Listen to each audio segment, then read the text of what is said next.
It's time to celebrate. It's episode 25 here on the Learn Flute podcast. And today we're going to be discovering what to do if you have one of those famous bendy thumbs. You can do it, and Rebecca will show you how, step by step all along the way. Introducing the Learn Flute podcast. Well, hi, I'm Rebecca Fuller, the expert at LearnFluteOnline.com, and I'd like to welcome you to today's podcast where we'll be talking even more things flute-related for you budding musicians out there. Now, I thought I'd give you a little insight as to where I get the ideas for subjects for these podcasts. I'm so blessed to be surrounded by really great people. I have a full studio here in Utah where I get to work with some of the most amazing students I could ever ask for. They're dedicated to learning how to play the flute well, and we always become lifelong friends. Occasionally, I'll sit during a lesson and take notes on all of the different points and skills that I see. Then, I'd be sure to pass along the information to my online students as well. Now, there are many skills that I get very, very into detail with inside the membership area on the LearnFluteOnline.com website, where all of the video lessons are, and it's always fun creating a study or an exercise that helps illustrate and get the point across for that particular skill. But there are also some skills that I can share here on this podcast. And also, I'm happy to be in contact with so many of you who ask questions and give comments about your own playing. This is what makes Learn Flute Online so great. We can all share and learn from each other. Now, playing the flute definitely is fun, and it's even better when you have others to share the journey with. So let's get going today with the main subject, which is all about bendy thumbs. You may be wondering what in the world this is. Well, I've noticed over my many years of teaching that there seem to be two types of finger joints out there. And I like to think that mine are the normal kind. You know, my fingers are relatively straight and they bend forward in a grasping motion, just like you think a finger should.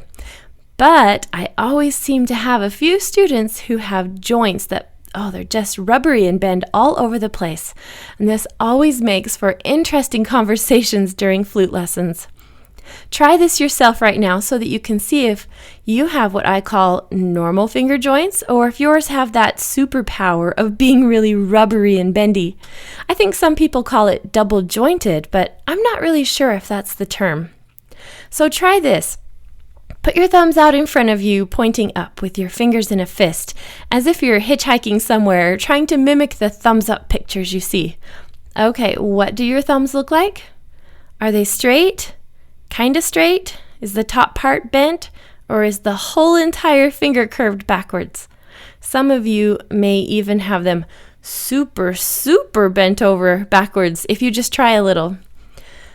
Okay, now that we've established the idea that these types of thumbs exist, let's talk about what to do about them. Now, your thumbs actually play a very large part in playing the flute.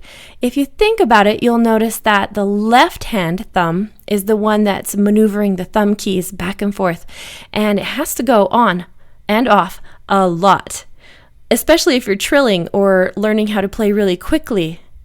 And the right-hand thumb is all about balancing the flute, and both are super duper important.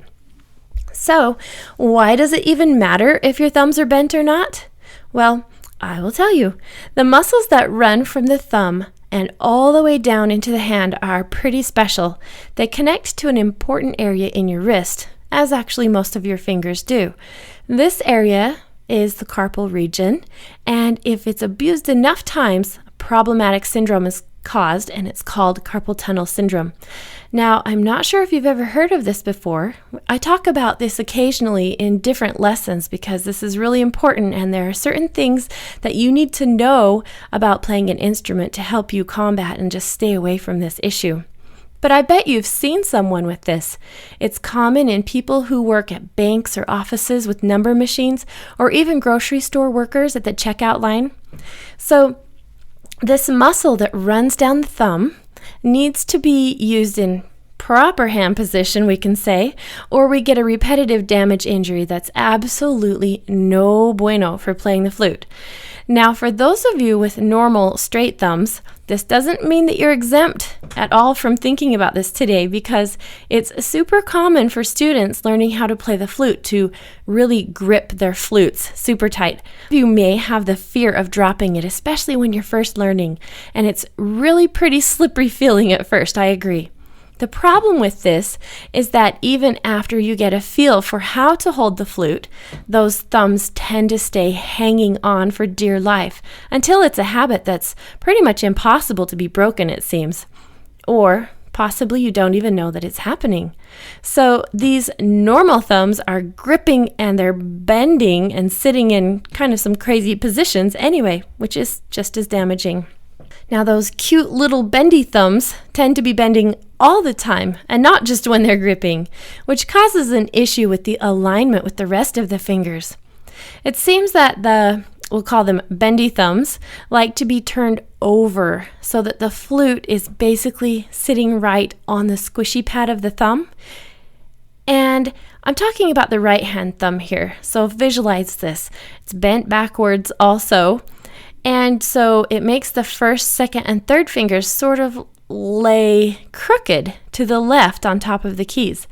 Now, I'm not sure if you're getting a perfect visual about what I'm talking about here, but just know that it is a problem and that I definitely do have some videos about this within the lessons on Learn Flute Online in the membership area. For those of you who are going through the lessons in order, you will be really glad that you don't miss this skill. Now, the last thing that I want any of you learners to do is to unintentionally mess up your hand position. And not only is there a potential for injury in the future, but having your thumbs set on this crazy angle I'm talking about really does a number on your ability to play fast. Yeah, it's true. Fast fingers are fluent and loose feeling, not tight and bent in unnatural positions. So with all this being said, I'd like you to examine your thumbs today and this week. Well, how about for the whole month? These subjects are kind of interesting and fun to talk about, and I'm guessing that there aren't many people out there with a podcast titled, "Do you have a bendy thumb?" like this one. Well, let's end off today with another great comment from one of you. I stopped to ponder a little bit about this one that came in last week, and this person says, "I love the progress you're allowing me to have in my flute studies. Thank you." Well, it's really awesome to hear that there's a lot of progress going on here, but I want to remind you all that actually it's you who are doing the work, and I am simply providing the guide and encouragement for you. Now, I will agree that it's a really good guide, so for that, you're very welcome. But you home learners are I'll say it again, superheroes. You are self-motivated and dedicated to your dream, and I will totally support that. So just to remind you, today's episode is number 25. When I started these podcasts, I intended, and still do, on making hundreds of them. So I started the numbers at 000. That's 3 digits. It just keeps it all lined up right in the computer and in the feeds. So as of right now, I have it all set up so that you can listen to these podcasts on iTunes and a few other podcast players, as well as the ability to just play them from my website, learnfluteonline.com, on the podcast page, which you can find by clicking on the bonus lesson content in the top menu bar. Things change occasionally on this website because I'm always trying to make things better. Now remember, my expertise is in the area of teaching how to play the flute well, so it takes quite a bit of effort to get the online presentation correct. But if you have any suggestions or something that you think should be there, just let me know. I'm definitely interested. Now, I have the podcast set up to be easily found with the transcript, and this should make it easier for those of you who are translating in your mind as you go.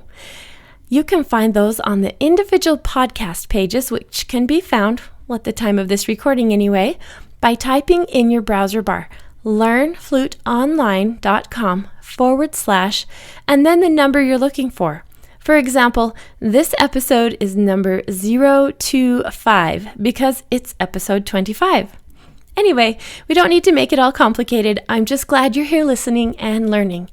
And if you haven't had a chance to come over to the website to take a lesson or get started on your flute lessons, remember that I have a whole set of free lessons that you can start with first without even any commitment. Just get your name and email in the opt-in box and we'll get you started. And with that, this is Rebecca signing off. We'll see you next time.